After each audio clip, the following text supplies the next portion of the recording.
这才像个样子。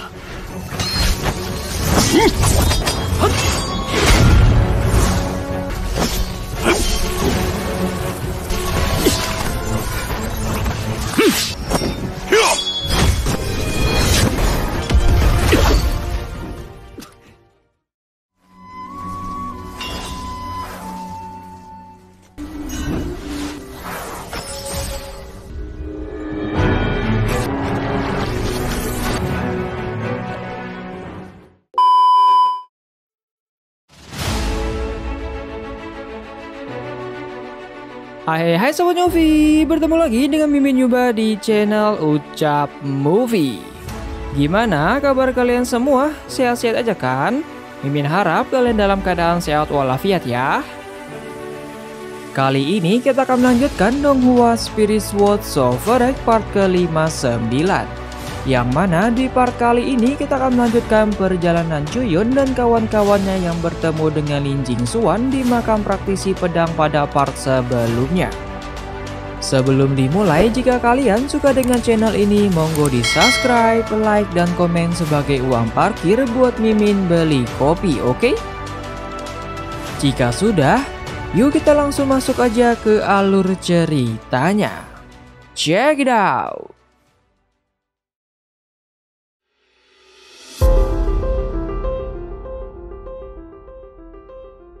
Melanjutkan part sebelumnya, di saat Baili Gongsheng sedang menerima warisan di dalam makam pedang, tak lama setelah itu datanglah Lin Jingxuan dan juga yang lainnya di tempat Chuyun. Lin Jingxuan tentu saja di sini sangat terkejut melihat Chuyun yang masih bisa hidup. Mereka heran kenapa Chuyun masih bisa selamat dari kejaran para boneka roh di makam kuno sebelumnya. Dan bahkan kultivasi Chuyun juga sudah meningkat ke ranah roh surgawi tingkat kelima. Di sini melihat kehadiran Lin Jingxuan dan juga yang lainnya membuat Su Jinghan menjadi khawatir kalau mereka akan menyadari keberadaan Baili Gongsheng yang sedang menerima warisan dari jiwa senior sebelumnya. Tapi di sini Chuyun berkata untuk tidak usah khawatir karena gerbang menuju ke tempat pewarisan sudah ditutup. Kemudian setelah melihat-lihat, Gu Tianjiao di sini menyadari kalau tempat ini merupakan reruntuhan yang pemiliknya adalah seorang praktisi pedang, dan pastinya ada harta yang terpendam yang berkaitan dengan pedang di sini.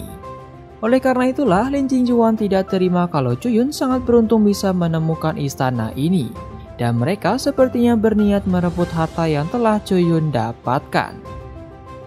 Tapi sebelum itu Lin Jingxuan menanyakan keberadaan Baili Gongsheng. Dia kemudian menceritakan kejadian pada part sebelumnya, yang mana Baili Gongsheng datang sendirian menghampiri mereka semua dan berniat membalaskan dendam untuk Chuyun.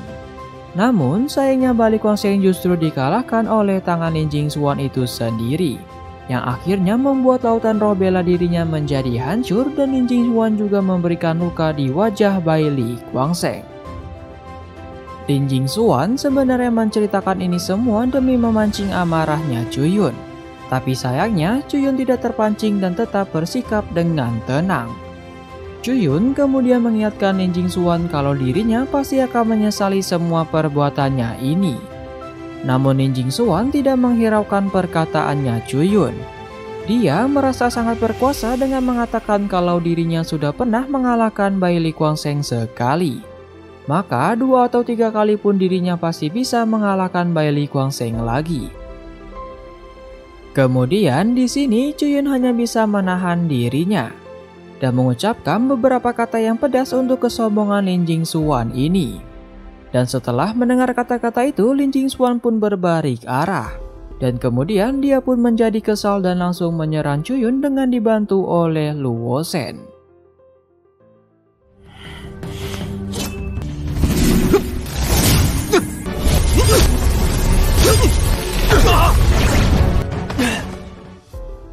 Namun serangan itu dapat diblokir oleh Su Jinghan dengan artefak milik sektenya yang bernama Kecapi Naga Surgawi, yang membuat Lin Jingxuan dan juga Luo Shen menjadi terpental. Kemudian dengan kelicikan Gu Tianjiao dia mencoba menghasut Su Jinghan untuk tidak usah ikut campur masalah pribadi antara Pavilion Wanjian dengan Sekte Dalwojin. Dan kemudian Gu Tianjiao pun menyuruh Su Jinghan untuk pergi dari sini, karena masalah ini tidak ada hubungannya dengan Su Jinghan. Tapi tentu saja Su Jinghan tidak terpengaruh dengan perkataan Gu Tianjiao, dan tetap ingin membantu Chuyun yang pernah membantu dirinya juga. Gu Tianjiao kemudian masih mencoba meyakinkan Su Jinghan lagi, dengan mengatakan bahwa Su Jinghan bisa saja mati dengan sia-sia jika membantu Chuyun. Karena jika mereka ingin bertarung, Gu Tianjiao yakin mereka akan memenangkan pertarungan ini. Karena jumlah mereka lebih banyak, yaitu 3 versus 2. Tapi meskipun begitu, Su Jinghan masih berpegang teguh dengan pendiriannya dan berkata karena pertarungan saja belum dimulai, maka pemenangnya masih belum bisa ditentukan. Kemudian karena mengetahui Su Jinghan tidak bisa dipengaruhi oleh kata-kata, Gu Tianjiao lalu menyarankan sebuah solusi untuk Su Jinghan. Karena dia tidak ingin bermusuhan dengan Sekte Lembah Bintang 7, maka pertarungan 3 versus 2 diubah menjadi pertarungan 1 lawan 1. Dan pihak Gu Tianjiao akan mengutus Luo Shen untuk bertarung, sedangkan Su Jinghan harus mengutus Chuyun untuk bertarung. Dan bagi yang kalah harus menyerahkan seluruh harta dan juga energi peri yang telah dikumpulkan hingga saat ini. Setelah mendengar saran itu, Su Jinghan pun kemudian melakukan telepati kepada Chuyun. Su Jinghan di sini merasa tingkah mereka ini sangatlah aneh, karena tidak biasanya mereka menyarankan hal ini. Terlebih lagi yang bertarung bukanlah Li Jingxuan itu sendiri, melainkan Luo Shen yang tidak memiliki dendam kepada Chuyun. Chuyun kemudian menjawab kalau mereka sedang mengulur waktu, karena sepertinya Li Jingxuan sedang terluka. Jadi Gu Tianjiao membiarkan Luo Shen untuk bertarung sehingga Li Jingxuan bisa diam-diam memulihkan kekuatannya. Chuyun kemudian ingat kalau Gu Tianjiao merupakan putra Master Istana Dewa yang sudah terkenal dengan kelicikannya. Oleh karena itu, Chuyun menyuruh Su Jinghan untuk berhati-hati, karena sepertinya Gu Tianjiao akan menggunakan pusaka khusus milik sektenya, yang bernama pengunci kekosongan jaringan roh, yang bisa menahan seluruh serangan kekosongan dan bahkan praktisi ranah nirvana bisa dijebak. Kemudian karena terlalu lama terdiam, Luo Shen pun kemudian menantang Chuyun untuk bertarung. Ia mengatakan kalau Chuyun tidak akan berani bertarung dengan dirinya, dan mengatakan kalau semua jenius dari Pavilion Wanjian merupakan seorang pengecut yang tidak berguna. Mendengar itu, tentu saja Chuyun pun akhirnya meladeninya, dan menjawab kalau dirinya tidak akan takut dengan si Luo Shen. Setelah mendengar jawaban Chuyun, Gu Tianjiao kemudian memutuskan kalau pertarungan kali ini merupakan pertarungan hidup dan mati, sehingga orang lain tidak boleh ikut campur agar pertarungan kali ini berjalan dengan adil. Tapi sebelum pertarungan dimulai, diam-diam Gu Tianjiao berbuat curang. Dia mengeluarkan artefak yang telah Chuyun sebutkan tadi. Namun Chuyun dan Su Jinghan tidak bisa merasakan artefak tersebut. Dan kemudian setelah itu pertarungan pun dimulai.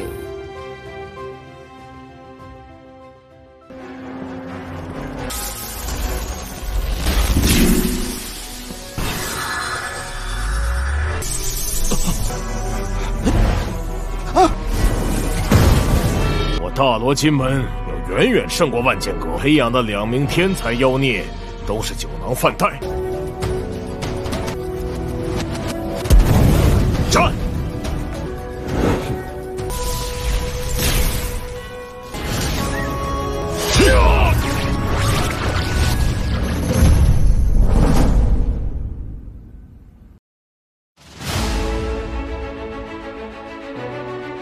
！Oke bosku, sekian dulu ya part kali ini.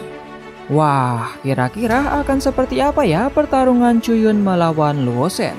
Apakah Chuyun akan kalah atau nantinya Chuyun akan memenangkan pertarungan tersebut?